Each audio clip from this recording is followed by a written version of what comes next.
Queridas mães, queridas amigas, hoje nós temos a alegria de estarmos aqui mais uma vez, porque o amor de Cristo nos uniu. Assim como Jesus, também reunia com seus amigos para partilhar a comida, a palavra, os ensinamentos e principalmente o amor, E a partilha é o nosso assunto de hoje, a fração do pão.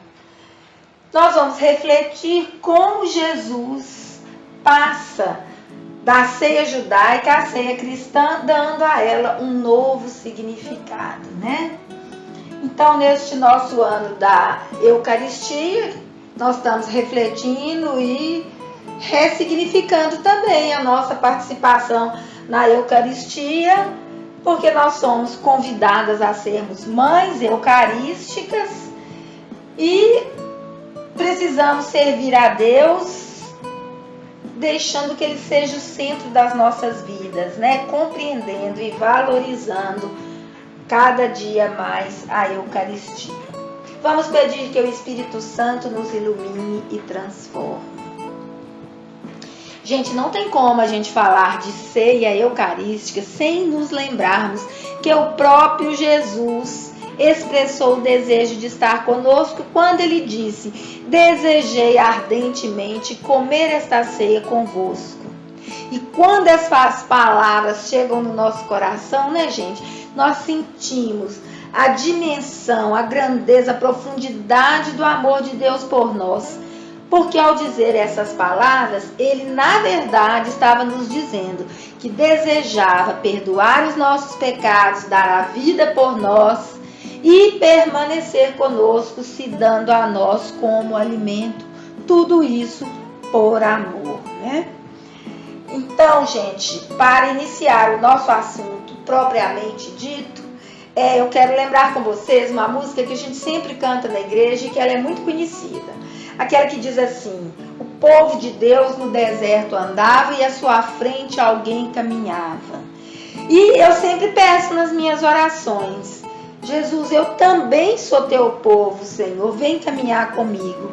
E é isso que eu peço hoje para nós.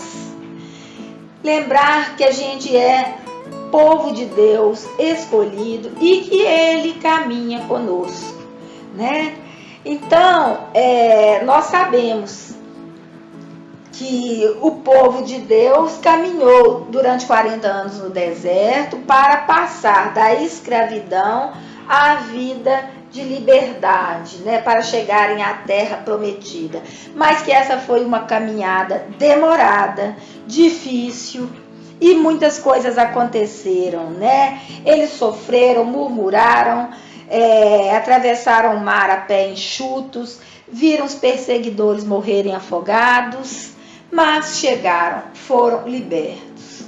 Então hoje nós vamos relembrar como a ceia judaica ganhou um novo significado a partir de Jesus com a instituição da Eucaristia, ok? Jesus sempre se aproveitou dos acontecimentos, dos fatos do cotidiano, da vida das pessoas, para realizar, seus milagres, para fazer seus ensinamentos. E foi isso que ele fez. Ao ceiar com os discípulos, na quinta-feira santa, ele se reuniu com eles e ali ele já modificou um pouco esses costumes.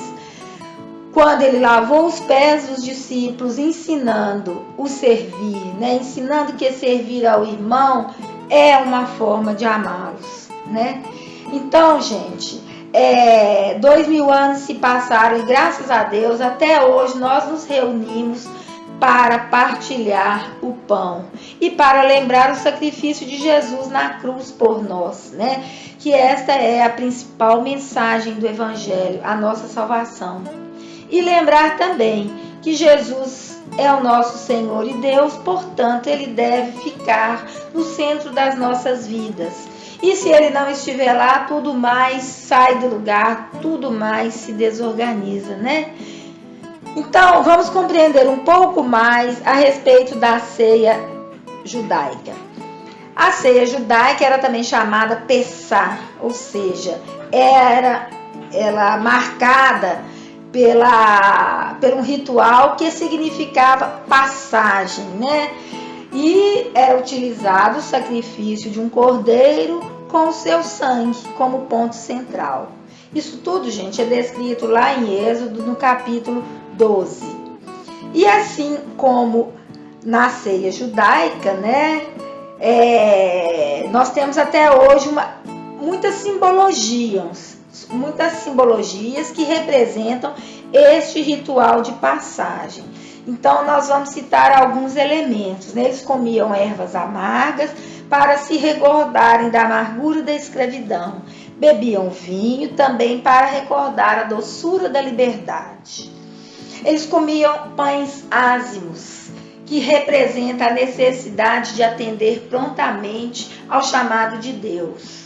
Quando o povo hebreu saiu do Egito, eles saíram às pressas e não tiveram tempo para fermentar os pães.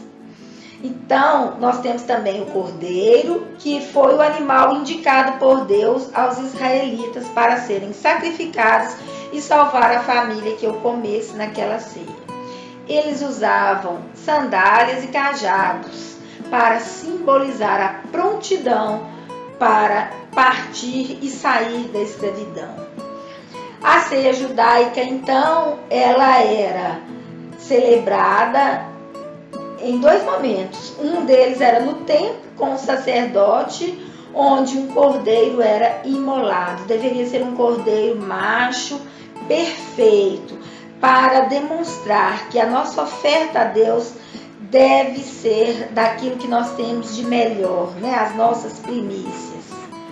E os sacerdotes, então, esquartejavam o cordeiro sem quebrar os ossos. O sangue era passado de mão em mão, numa fila até o sacerdote, e juntos eles cantavam e proclamavam salmos. O animal era introduzido ao forno sobre 2 galhos de romanceira fixados em forma de cruz, ok? A ceia judaica ela era dividida em 4 partes. A primeira, chamada purificação, onde eles bebiam o cálice com as ervas amargas e também as comiam. As mães iluminavam as casas com candeias e velas. Na segunda parte, eles bebiam o segundo cálice de vinho, que era chamado de pequeno Halel, ou seja, pequeno louvor, pois Halel significa louvor.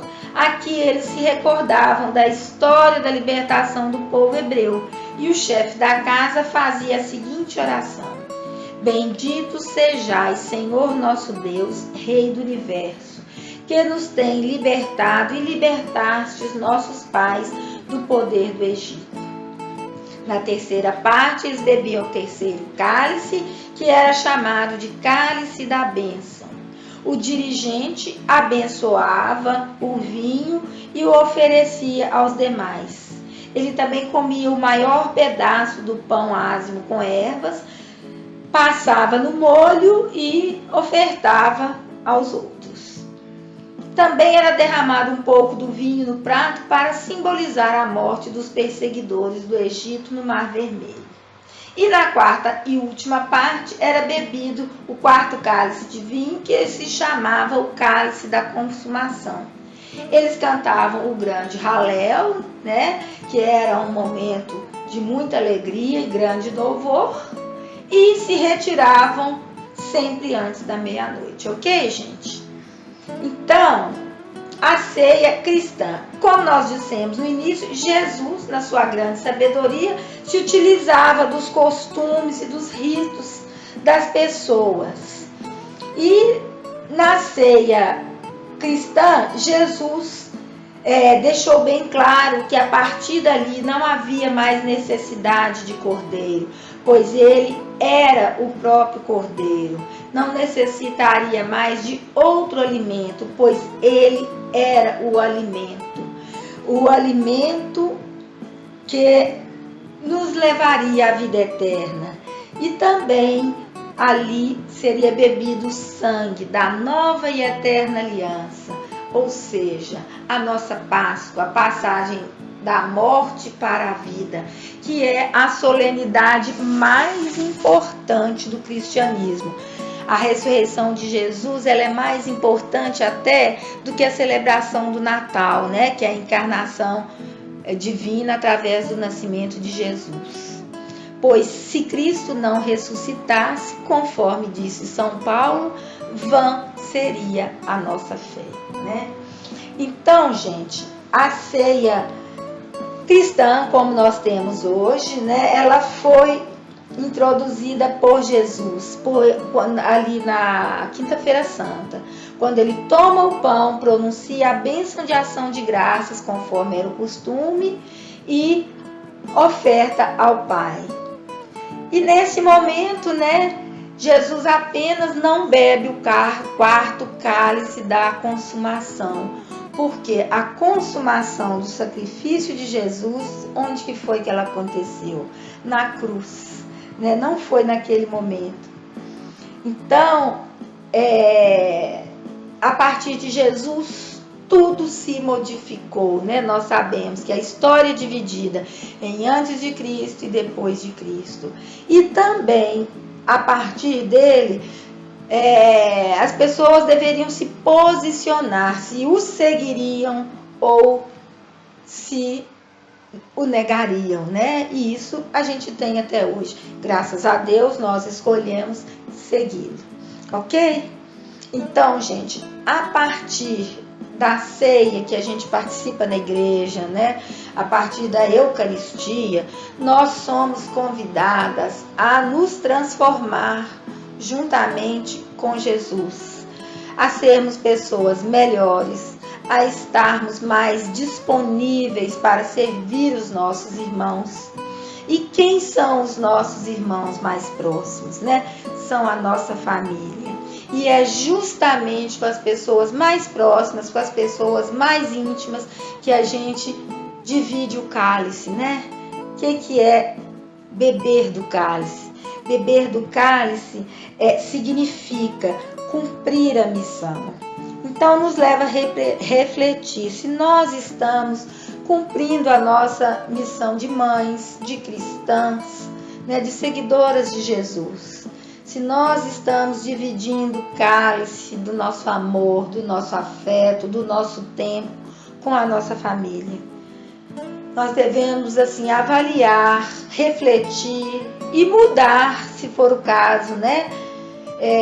A nossa forma de cear com a nossa família, onde a nossa casa, né, torna-se a igreja doméstica, a mesa das nossas refeições se torna o nosso altar. Isso tudo nós somos chamadas a refletir e estar sempre melhorando, né?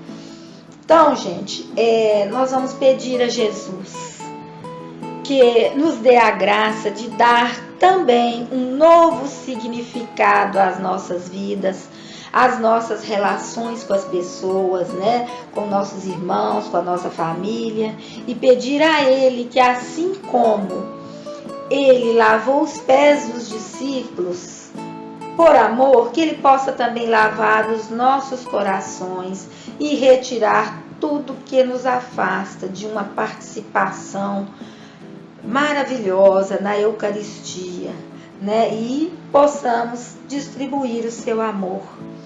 E nunca nos esquecer que nós somos povo de Deus, que estamos na estrada e que somente sua graça nos basta e mais nada. Amém?